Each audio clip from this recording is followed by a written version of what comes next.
વર્ષ 2026ની ભુજ નગરપાલિકાની પ્રથમ સામાન્ય સભા આજે નવા નગરપાલિકા ભવન ખાતે મળી હતી।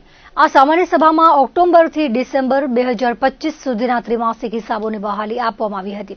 નગરપાલિકાના પ્રમુખ રશ્મિબેન સોલંકી, કારોબારી chairman Mahedipsinh Jadeja, incharge chief officer Anil જાદવની ઉપસ્થિતિમાં મળેલી આ બેઠકના પ્રારંભે ગત બેઠકની મિનિટ્સનું વાંચન કરવામાં આવ્યું હતું।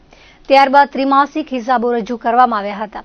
57 કરોડની ખુલતી સિલક સાથે 12 કરોડ 26 લાખની આવક સાથે 59 કરોડ 32 લાખના ત્રિમાસિક હિસાબો રજૂ કરવામાં આવ્યા હતા, જેને બહાલી આપવામાં આવી હતી।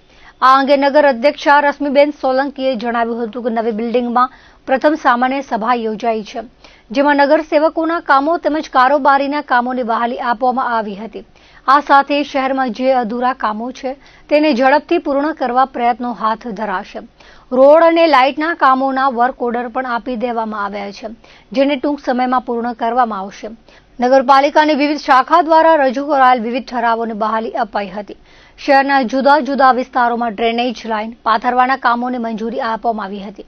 આ સામાન્ય સભામાં સંસદ સભ્યની ગ્રાન્ટ હેઠળના રોડ રસ્તાના કામોના ટેન્ડર મંજૂર કરાયા હતા।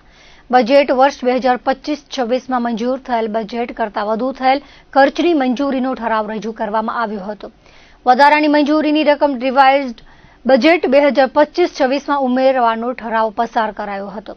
ભુજ શહેરમાં રોડ રસ્તા, ગટર, પાણી, રોડ, લાઇટ, બાગ બગીચાની સુધારણા, નવા રસ્તા, પેવર બ્લોક વગેરે વિકાસ કામો માટેના કારોબારી બેઠકમાં થયેલા ઠરાવોને મંજૂરી અપાઈ હતી।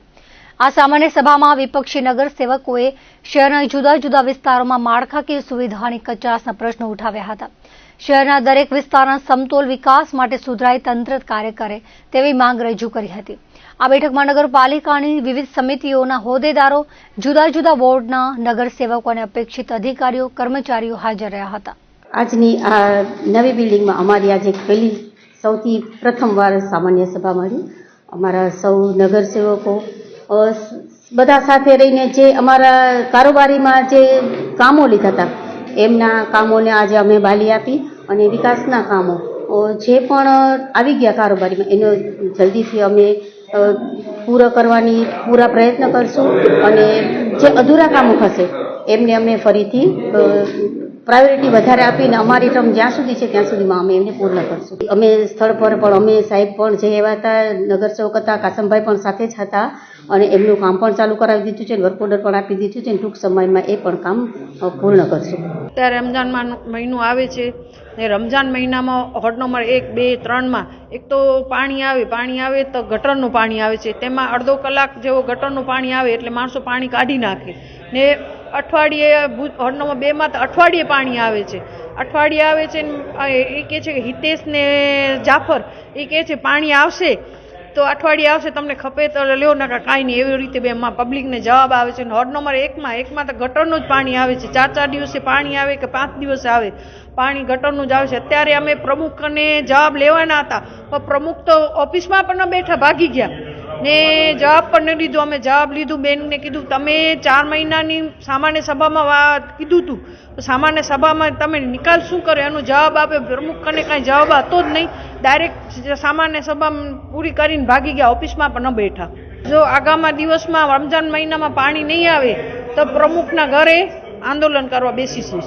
સામાન્ય સભા માત્ર આ લોકો પોતાના બિલો પાસ કરવા રાખે છે કે તમે જોઈ શકો છો કે જે નગરપાલિકાની ફરજમાં આવે છે પ્રાથમિક સુવિધાઓ સફાઈનો હોય, ગટરના પાણીનો હોય કે પીવાના પાણીનો હોય, આ તમામમાં આ બોડી નિષ્ફળ ગઈ છે। એટલે પોતાનો ડાંક પીછાડો કરવું અને ઉઠીને ભાગી જવું એના સિવાય એ લોકોને કાંઈ આવડતું નથી। આજે કદલીનગર ગરબી ચોકની અંદર તમે ગટરના પાણી ભરેલા છે, 1 મહિનો થયો ત્યાં વિસ્તારના લોકોએ ફરિયાદ કરી, અહીંયા પણ ઓફિસમાં આવીને આ લોકો ફરિયાદ કરી ગયા। ખારી નદી રોડ હોય કે ધારાનગર હોય, તમામમાં ગટરો ઉભરાઈ રહી છે।